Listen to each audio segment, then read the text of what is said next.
ஸ்ரீ குருப்பியோ நமஹ. ஸ்ரீ மகாபரிவாஜரணம் மகாபரிவாஜரணம் மகாபரிவாஜரணம். இன்னைக்கு தெய்வத்தின் குரல் பாகம் 4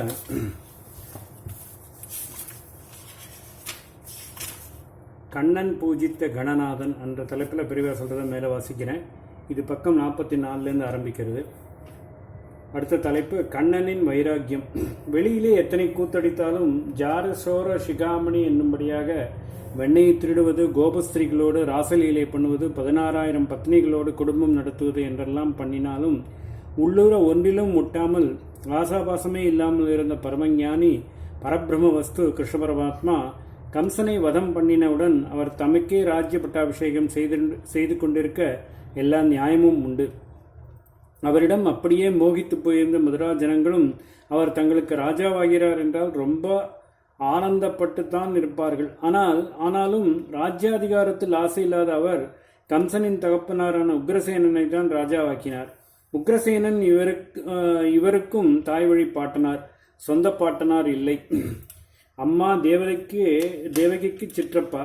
கம்சவதம் ஆன அப்புறம் பகவான் மதுராவை விட்டு வந்து சின்ன ராஜ்யமாக துவாரகா நிர்மாணம் பண்ணிக்கொண்டு துவாரகாதீசன் என்னும்படியாக வாழ்ந்த போதும் கூட தம்மை அதற்கு சாவரின் என்னும் தனி ராஜாவாக பிரகடனம் பண்ணிக்கொள்ளவில்லை. அண்ணா பலராமருக்கு துவாரகையில் உயர்ந்த ஸ்தானம் கொடுத்து தாம் இரண்டாவதாக இடம் எடுத்துக்கொண்டார். பூர்ணாவதாரமாயிருந்தும் இப்படி அடக்கமாகவும் பொருள் ஆசையற்ற வைராக்கியத்துடன் கிருஷ்ணர் வாழ்ந்து காட்டினார். அமிர்தம் கடைந்த மகாலட்சுமி உத்பவித்து மகாவிஷ்ணுவை பதியாக வரித்த இடத்திலேயே இப்படித்தான் பாகவதத்தில் மகாவிஷ்ணுவை பற்றி சொல்லியிருக்கிறது. அவர் மண்ணாசை பொன்னாசை மாதிரியே பெண்ணாசையும் கொஞ்சம் கூட இல்லாதவர்.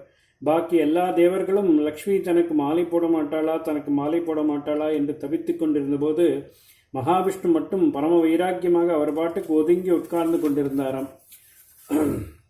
அதனாலேயே இத்தனை திடமனசு உள்ளவரை பதியாய் அடைந்து அவருடைய பிரேமையும் பெரும்படியாக நாம் வாழ்ந்து காட்டினால்தானே நமக்கு பெருமை என்று லக்ஷ்மியை நினைத்து அவருக்கே மாலை போட்டாளாம். இவருக்கு எத்தனைக்கெத்தனை வைராக்கியம் உண்டோ அத்தனைக்கத்தனையும் கருணையும் உண்டாதலால் உடனே அவளை தூக்கி மார்பில் வைத்து கொண்டு விட்டார். கிருஷ்ணர் ஆசை இல்லாதவர் என்று சொல்ல வந்தேன். தானாகவே அவரை தேடிக்கொண்டு வந்த எல்லா ஐஸ்வர்யங்களும் வந்தன. மகாவிஷ்ணுவின் சங்கு சக்கரம் கருடன் எல்லாம் கூட அவரிடம் அவ்வப்போது வந்ததாக பார்க்கிறோம். ராமர்கிட்டே இப்படி ஏதாவது வந்ததோ? இதே போல மகாவிஷ்ணு தரித்து கொண்டிருக்கும் கௌஸ்துபமணியும் கிருஷ்ணர்கிட்டே தான் வந்தது.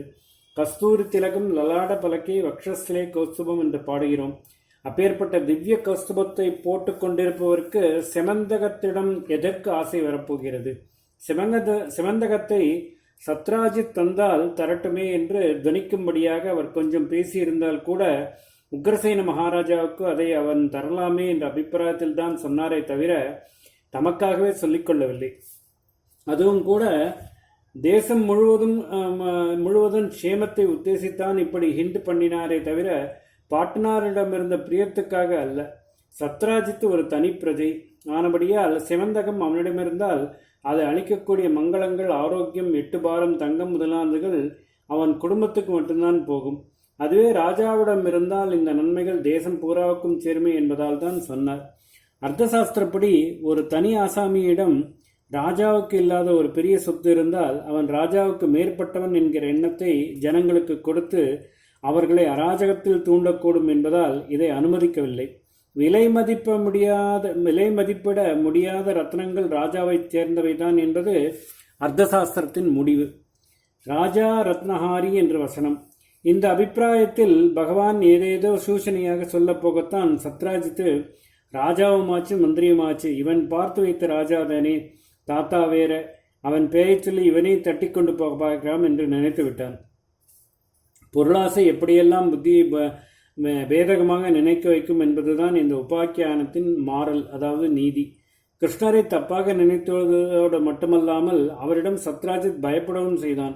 மகாமல்லர்களான சாணூரன், முஷ்டிகன் முதலானவர்களை பால்யத்திலேயே கொன்றவன், கம்சனை துவம்சம் பண்ணினவன், மகா பராக்கிரமசாலியான ஜராசந்தனை 17 தடவை அடித்து துரத்தினவன், அதோடு எல்லா கபடமும் செய்யக்கூடிய மாயாவி, இப்பேற்பட்டவனின் விரோதத்தை சம்பாதித்து கொண்டால் எப்படி ஈடுகொடுக்க முடியும் என்று பயப்பட்டான்.